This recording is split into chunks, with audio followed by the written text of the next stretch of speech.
అందరికీ దేవుని నామంలో శుభములండి. ఈరోజు మీకు పరిశుద్ధాత్ముడు నాతో మాట్లాడిన మాటలు మీకు చెప్పదలుచుకున్నాను. మనలో ఒక ప్రశ్న అనేది తలెత్తుతూ ఉంటుంది. ఏంటంటే దేవుడు మొదటి ప్రాధాన్యత ఆయనకే ఎందుకు ఇవ్వమంటున్నారు? మీకు అర్థమైందా నా ప్రశ్న? దేవుడు మొదటి ప్రాధాన్యత ఆయనకే ఎందుకు ఇవ్వమంటున్నారు?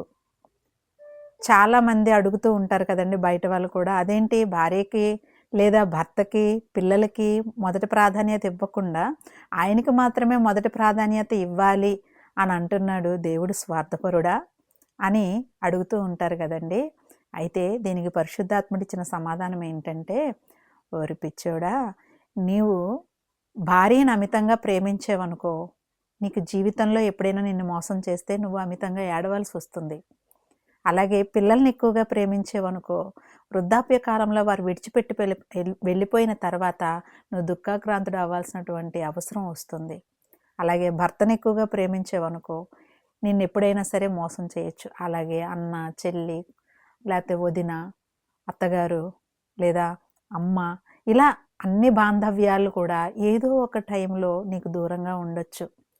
కానీ అదే మొదటి ప్రాధాన్యత నువ్వు దేవుడికి ఇచ్చినట్టయితే దేవుడు ఎప్పుడు మోసం చేసేవాడు కాదండి.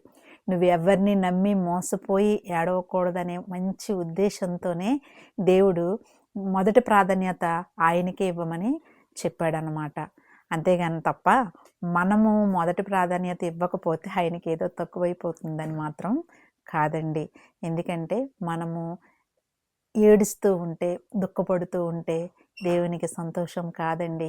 ఏ విషయంలోని మనం మోసపోకూడదని దేవుడు ఆ విధంగా మనకి చెప్పడం జరిగింది.